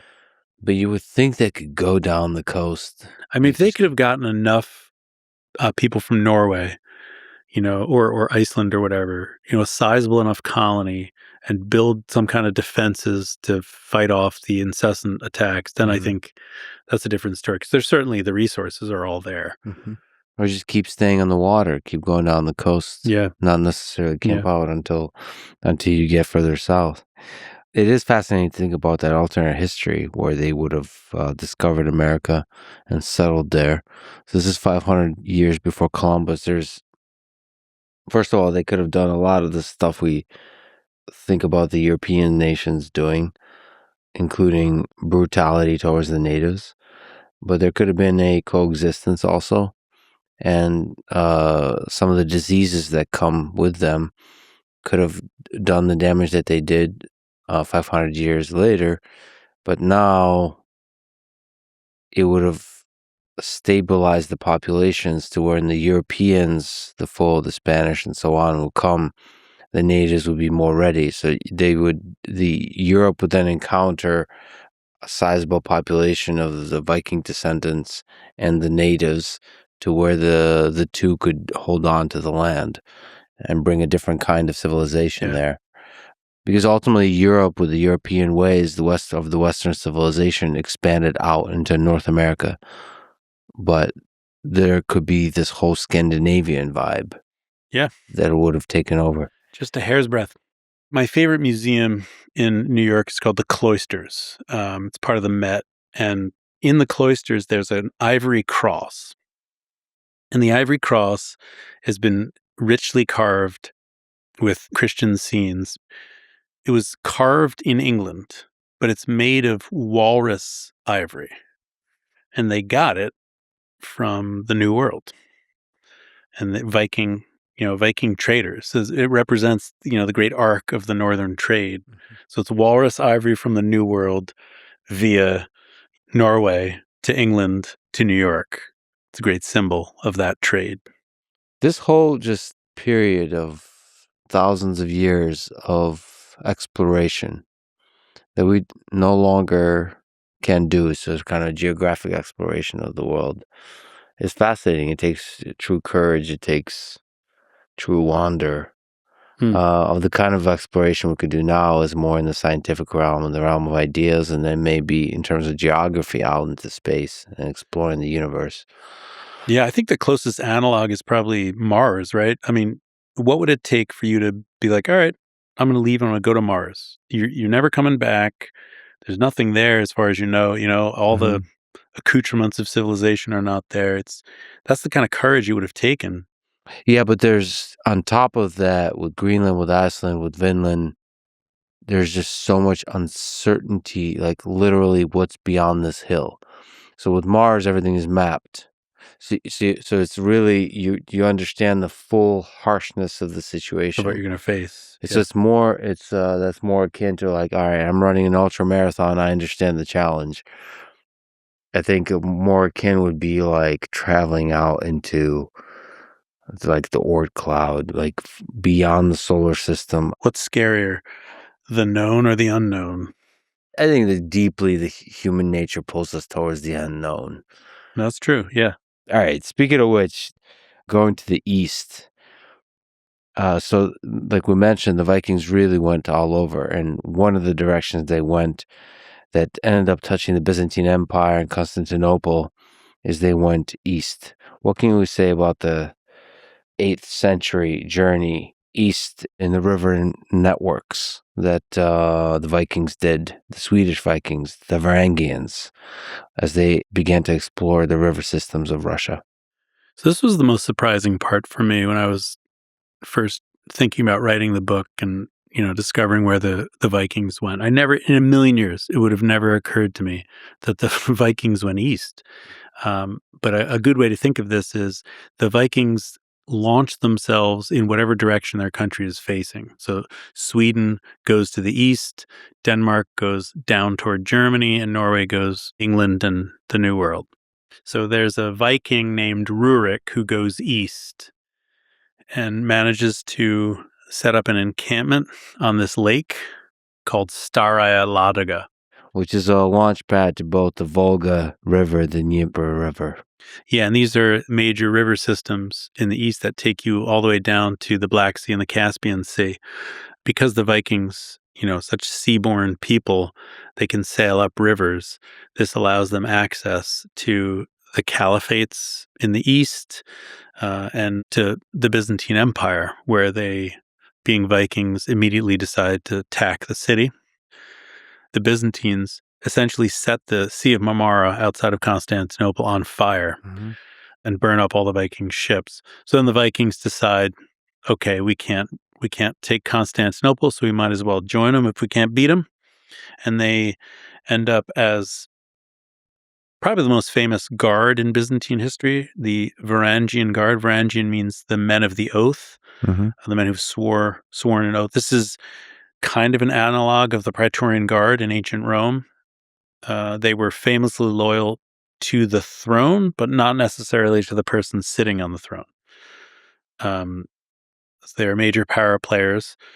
The last of the great Byzantine emperors, Basil the Bulgar Slayer, forms them in the late 900s, and they're there with the history all the way up until the end of it. In fact, many of our famous Vikings, Harald Hardrada, serve in the Varangian Guard. If you go to Constantinople today, inside the Church of the Hagia Sophia, on the second floor, there's a marble balcony, and on the railings, you can find Norse runes that are carved in by Varangian guards who were bored during a particularly long sermon in a language they didn't understand, but they had to stand there. So that's a fascinating thing, which is the Varangian Guard guarding the emperor of the East Roman Empire is made up initially for quite a bit of time of Vikings. Yeah. Yeah. I mean, like speaking of pragmatic, they just integrate into everything. Yeah. Now, eventually, the Varangian Guard became less and less Viking over time. Yeah.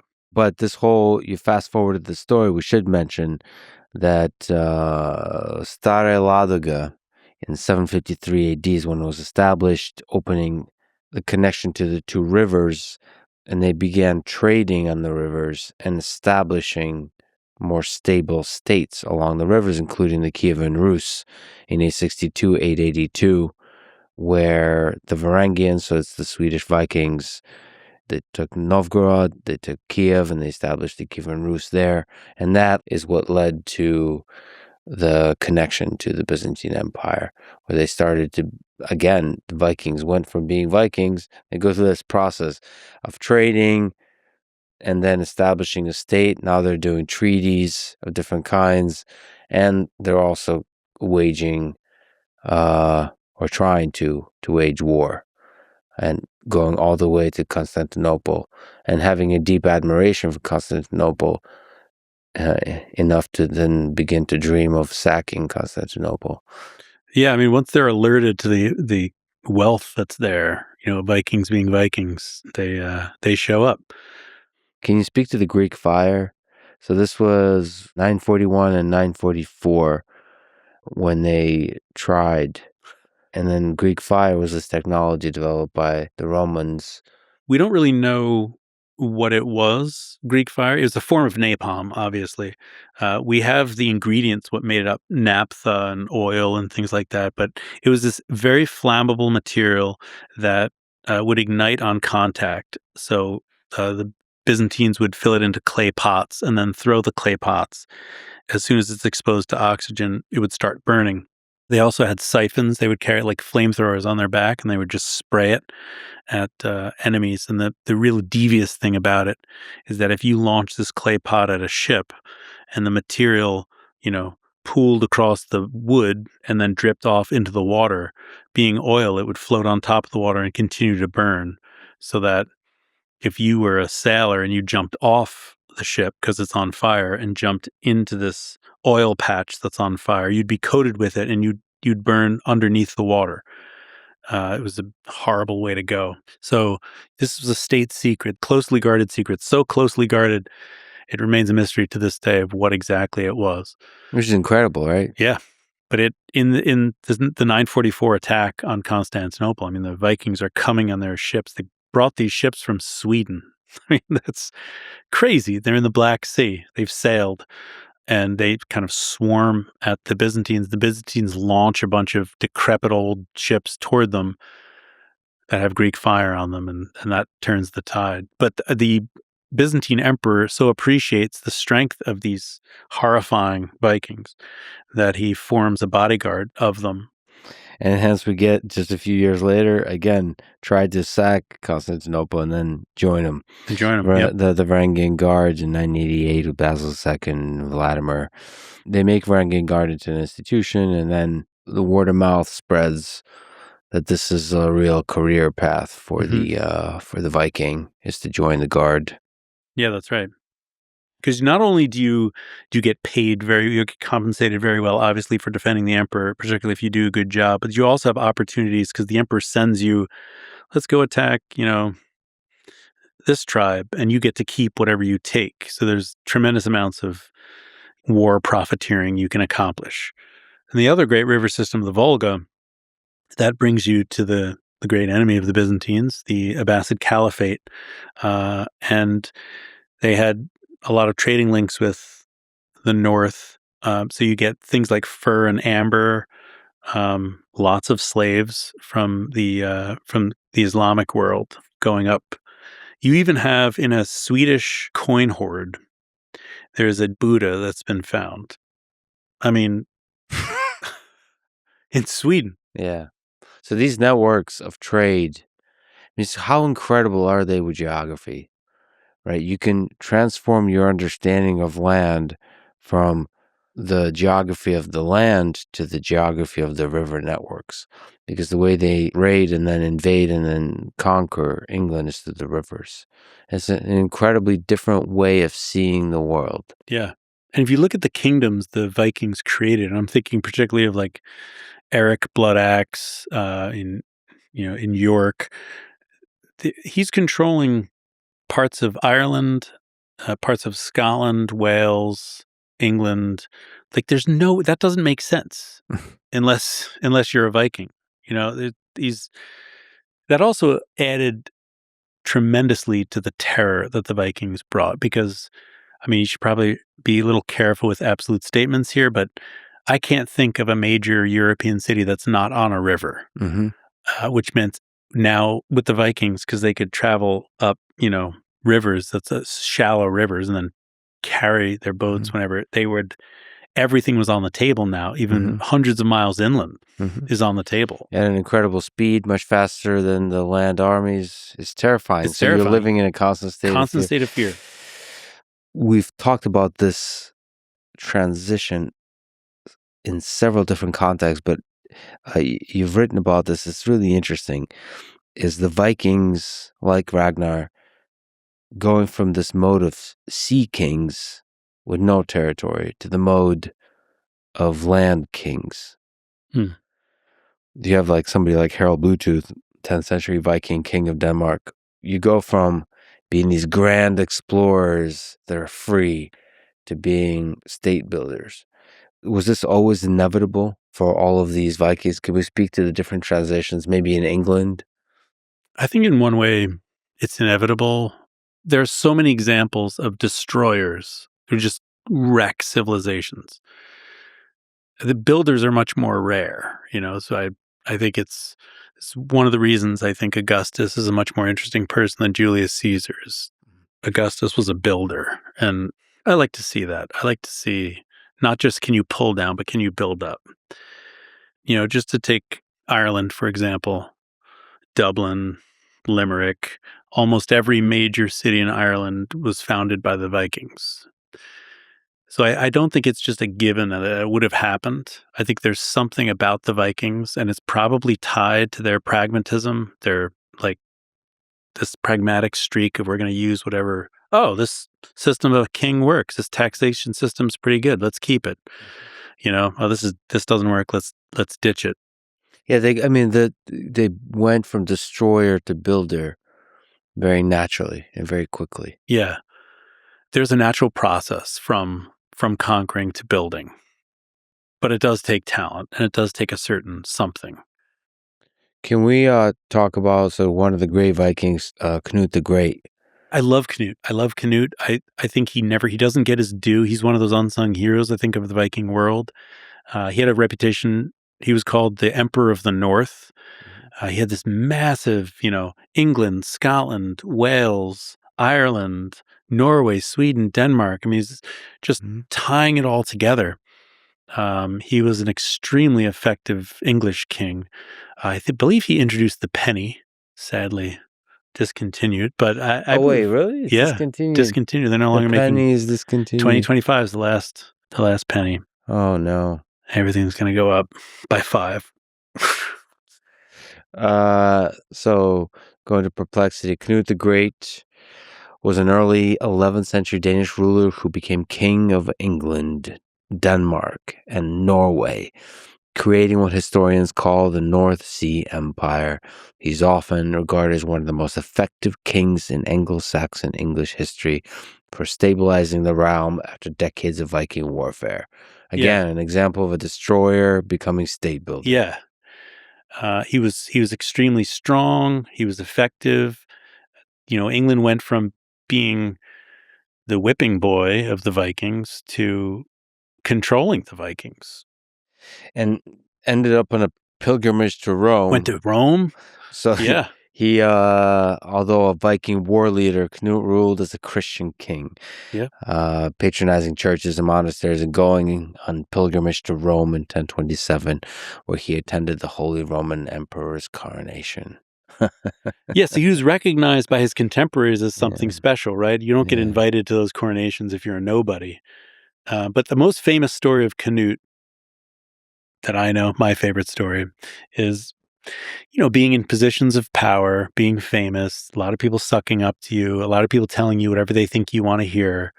And so people are telling him all the time how wonderful he is. And he takes his whole court down to the seashore and orders his courtiers to carry him on his throne into the water. And then he commands the seas to stop, the waves to stop and to retreat. Mm-hmm. And they don't, obviously.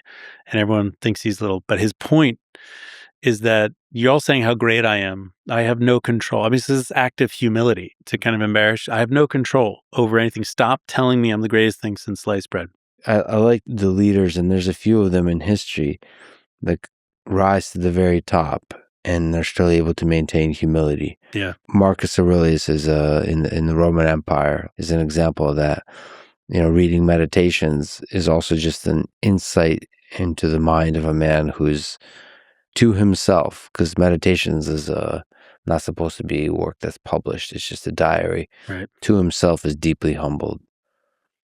And one of the most powerful humans in history is still humble. The two most famous Stoics, one was an emperor and one was a slave. So in the other part of the world, you've written a book and you did a legendary podcast series on the Byzantine Empire, the East Roman Empire, aka the Roman Empire. Well, let me actually, just as a tangent of a tangent, ask you about the podcast. So you've created what is widely considered to be the first history podcast. This is before Dan Carlin, before all the amazing podcasts that we all know and love. So the podcast series, of course, is the 12 Byzantine rulers, the history of the Byzantine Empire.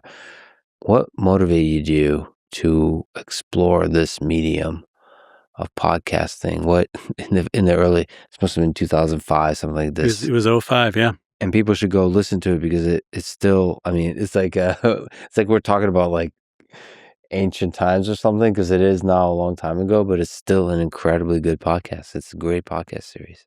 Thank you.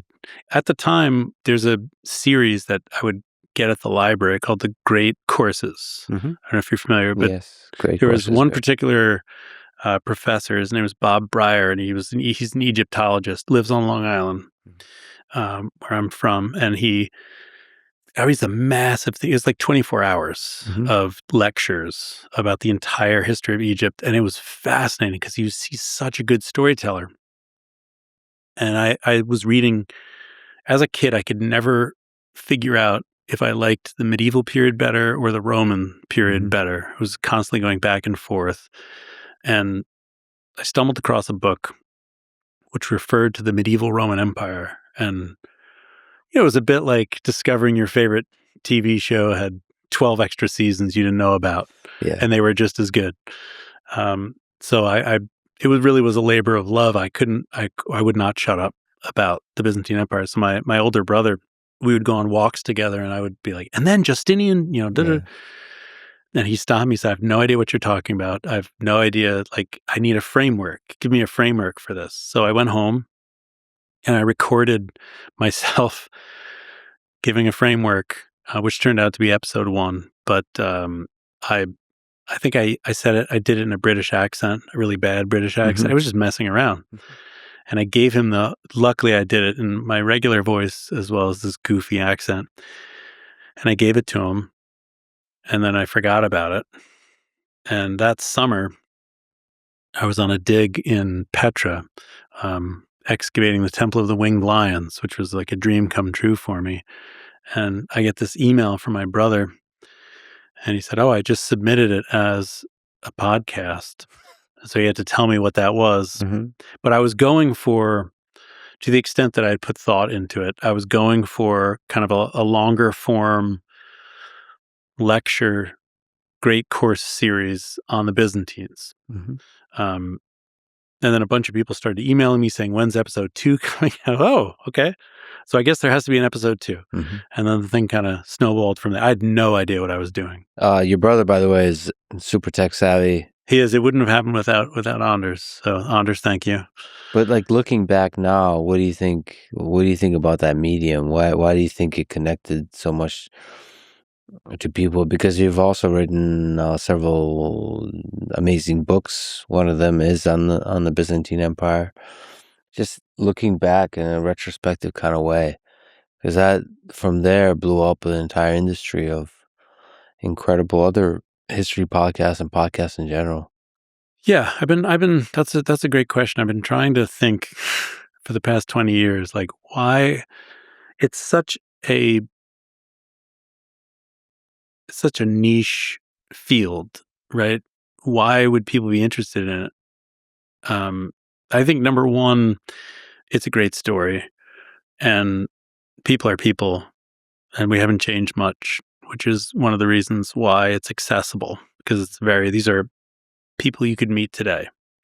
But I think podcasting in general, because there's such a low bar to get in, or there was at the time, I mean, there's nobody else. So just by virtue of being first, it attracted attention, whatever its merits. Being first was the strongest one. We should say you also did another series on the Normans, who no longer had the benefit of being first and was still nevertheless very good. So, I appreciate that. Thank you. But I think podcasting in a way democratizes learning. It unlocked the potential of all these armchair historians. I'm one of them who's like, hey, this is really cool. I'm passionate about this. Anything that allows you to tap into your passion, I think is going to be great. And the Byzantine Empire is an interesting one. I don't understand maybe, and then you articulated this well, but it doesn't get like the love that it maybe deserves in history. I think the framing of the book you wrote on the topic is the reason we have Western civilization, as we know, or European-based Western civilization, in a sense, because you have let's see, maybe you can articulate the different ways they connected the thread, but one of them is they preserved the knowledge when the West was when Europe was going through a dark period. They protected Europe in all those ways. And then eventually they jumpstart the Renaissance because Constantinople is going to fall. It's inevitable. It's surrounded by hostile powers. And so they start migrating to Italy. Mm-hmm. Just at the moment, Italy is receptive to its Greco-Roman past. Greek had died out in the West, actually as early as the time of Justinian in the 500s, 560s. They needed, if you wanted to travel between the eastern and western parts of the empire, you needed, guidebooks with helpful Latin or Greek phrases. So Latin had died out in the east and Greek had died out in the west by the 14th century. So you needed Byzantine teachers to be able to read Plato and Aristotle. The book also emphasizes, and as we've mentioned, a kind of great man view of history. So celebrating people like Constantine, Justinian, who would be your number one top emperor in the history of the East Roman Empire, Byzantine Empire? That's a good question. I mean, romantically, it's got to be Justinian. He dreams big. He doesn't always get there, but he dreams big.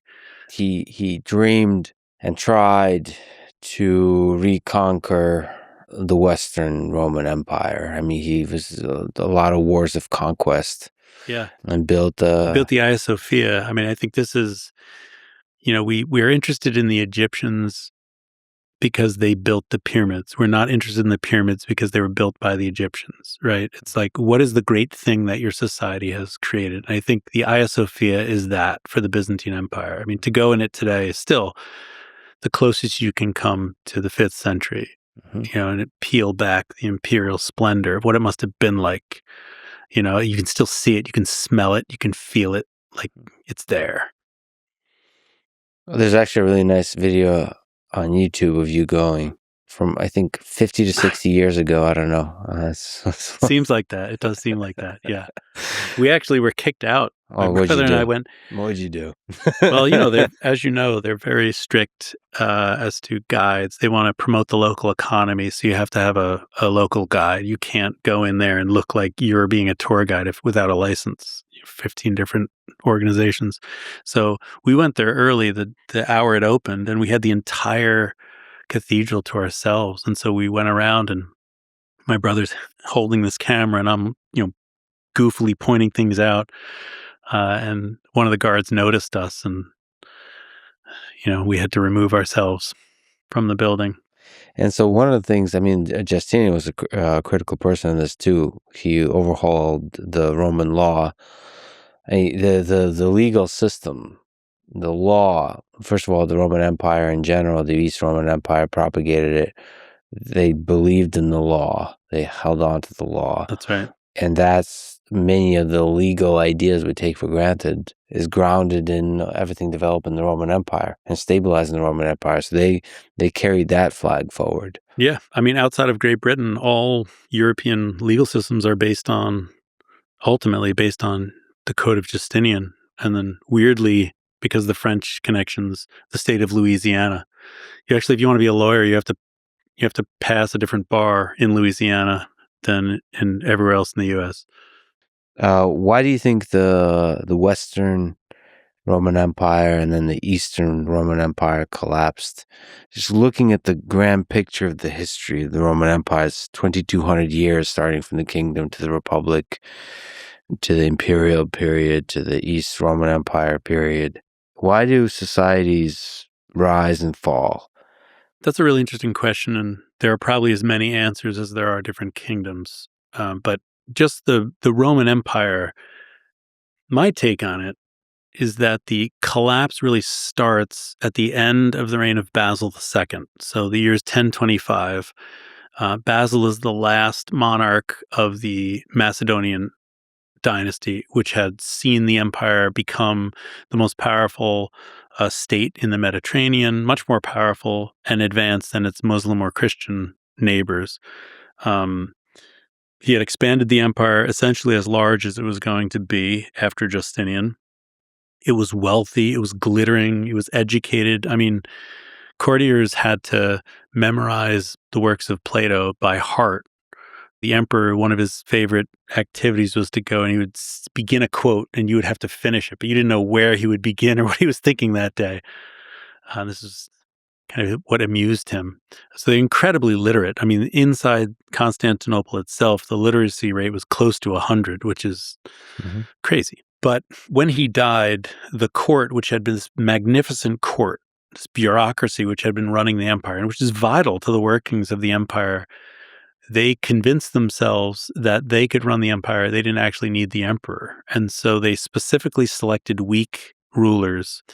And then that led directly to the disastrous Battle of Manzikert in 1071, where the Turks enter the story and destroy the Roman army under Romanus Diogenes, who's attempting to break free of the bureaucratic constraints.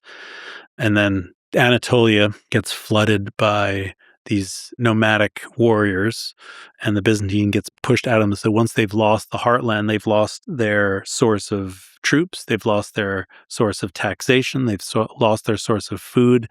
At this point, it's impossible to recover. And the Crusades are an attempt, the First Crusade anyway, is an attempt by the Eastern Emperor Alexius to recover Asia Minor, more than Jerusalem. He wants to recover Asia Minor, and obviously it doesn't work out. So I think at that point, it's on a trajectory that can only end in collapse. And I think you can see that same kind of thing in the Viking world that we talked about, this stultifying, bureaucratic, this inflexibility.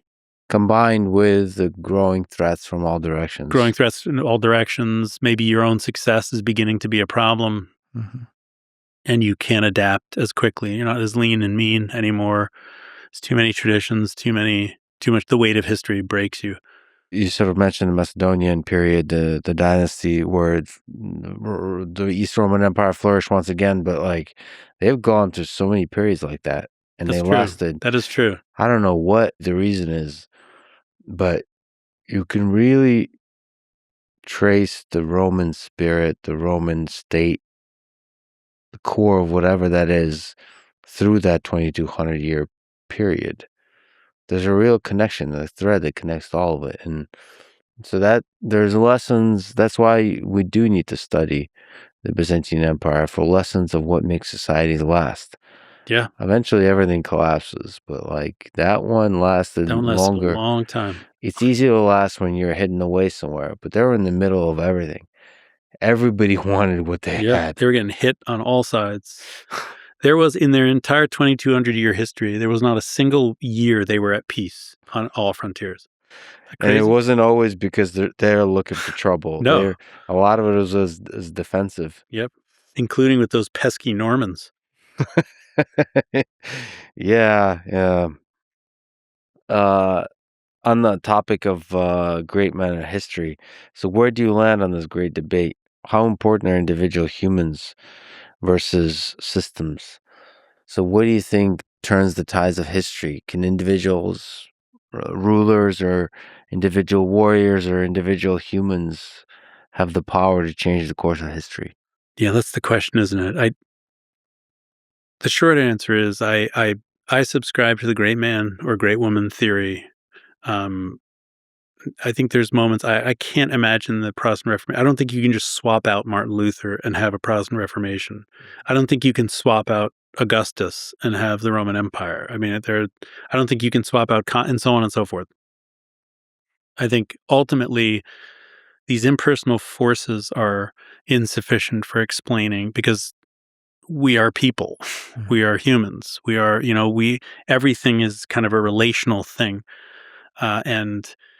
But at the same time, the moment needs the man, but the man also needs the moment. Some of it is timing, some of it is the environment, the system around it. But yeah, I've just seen so many incredible humans that persevere through things that would break basically everybody. And the power of the belief they have. We were talking offline about Napoleon. Here's a guy who was a student of all the great military generals of the past, extremely competent in being able to micromanage every aspect of military affairs of a nation, but also extremely confident in his vision of the world and ability to conquer anyone. And you have the same thing with Genghis Khan, this boy that came from nothing, that everything was taken away, united all of Mongolia, and then conquered most of the known world to them, including eventually China. And it's like, well, can you possibly have the great Mongol Empire without Genghis Khan? No. Yeah, Yeah. in the same, and we as Americans ask ourselves that question about the founders. I mean, George Washington, not to romanticize it, but to give away power symbolically is a really powerful statement. Like we mentioned with Augustus, there's when somebody's given power, and in some sense absolute power, what they do with that power can reverberate through generations, and that's in the hands of an individual. Yeah. Yeah, that's exactly right. It's well put. Cincinnatus in ancient Rome, same thing. What lessons from this is a big, ridiculous question, but what lessons Have at from it. all the things we've talked about, the exploration of the Vikings, what lessons do you learn from Vikings? Lessons to learn from the Viking Age. By the way, I should mention one thing. It's a very practical lesson that we didn't talk about that you taught me is the Vikings were like groomed themselves. Oh, yeah. They Yeah. were like clean. This is Yeah. very surprising to me that they Yeah. like washed themselves, and then both the men and the women Yeah. really took care of themselves. Yeah. You don't often think about that. There was this whole the Vikings, everyone has this very clear picture of what a Viking looked like, and also has no idea what a Viking looked like somehow at the same time. Like, almost everything about them is wrong that we think of, Yeah. Almost everything about it is wrong. They didn't wear horned helmets. Mhm. Um, their hair probably was blonde disproportionately, but that was more because they used lye to dye it because it would kill the lice. And then they would take baths on a more regular basis. This depended on where you were. So in England, for example, they were mocked as being soft, which always blows my mind. Like, really? You're going to mock the Vikings for being Yeah. soft? Because they took too many baths. Mhm. But then in the Muslim East, one Muslim traveler writes that they were God's filthiest creatures because of their habits of kind of disgusting shared bathing. Oh, that aspect of That, it. Yeah. yeah, So it's not they didn't bathe. They bathed a little too much and together. they bathed, but they also would brush their teeth Ah, using recycled water. Like, they would then spit into a cup and pass it to the next got it. guy. It's not awesome. I read that this could be propaganda, but I read that in England there was worry that the Vikings were a bit too attractive to the women of England because of how much the Vikings took care of themselves in terms of grooming. Yeah, and in the Danelaw, you get invaded by these people, Yeah. kicking your rear end militarily. Yeah. Now they're stealing your women just to insult you as well. Yeah. Yeah. They're they wash themselves daily. Yeah, They've got good teeth. What whether is they this need it or bullshit? not. I know. What are these? What you guys can't have everything? Yeah, What are you doing? Anyway, so one of the lessons I think we need to draw is shower daily. shower daily. Yeah, there you That's go. right. That's the And one that's thing the I learned lesson. from the That's the Vikings. takeaway. That's the big, profound takeaway. Is there something big about the exploration, about the leaps into the unknown? Yeah, I think a couple of years ago, there were all these debates about statues. Should we pull these statues down? This person did a bad thing. Let's pull these statues, and I always thought they were kind of silly. I understand the point, but we don't, when you have a statue of Christopher Columbus, for example, you're not glorifying every single thing the man ever did and all the bad stuff that comes from this or that. You're honoring something about him, like the spirit it takes to cross an ocean, not knowing what's on the other side, and that spirit of exploration. I think with the Vikings, it's the same. There's this way you approach the world, this fearless, pragmatic approach. I think as an American too, it's the ultimate. It's the ultimate rags to rich. It's the myth we tell ourselves. You know, the man who starts with nothing and ends up as a sea king, well respected and sung about by poets. I mean, that's it right there. You know, this is, and when you're a society and you stop doing this, you run into trouble as well. What about the Byzantine Empire? What lessons do you draw from them? This is that's a much bigger one. 1,000-year history. 1,000-year history. And it's also what I think is so cool about the Byzantines is that in the ways that they are like us and the way that they are unlike us, in some ways, they're very analogous to the United States. The kind of the polyglot nature of their inhabitants, you know, their roots, the Greco-Roman, Judeo-Christian roots. And yet it was a place of incredible alien things as well. Men sitting on top of pillars, you know, a king, an incredibly hierarchical system which abhorred democracy. So I think it's a route we could have taken. And it's the way they handled things: immigration, inflation, war, peace, diplomacy. I think there are lessons there for us. Yeah, I think from the Vikings, the lessons are a bit more poetic. Yeah. The lessons from the Byzantine Empire is like quite literal, like how to run a government, how to run the law, how to build a stable society. Yeah. And honestly, like you can count on the fingers of one hand states that have lasted 1,000 years, right? Byzantium and Venice, I think. And Venice was an offshoot of the Byzantines. Like that's for a government to last 1,000 years is a rare thing. Like we should be taking a look at this. Like how? And how much of that is due to Augustus? Can we give him any credit for this? I mean, he built the system.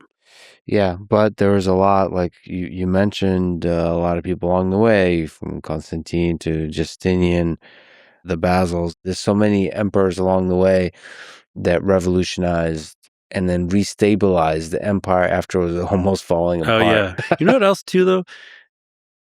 Like, what happens to a human when you give that human essentially absolute power?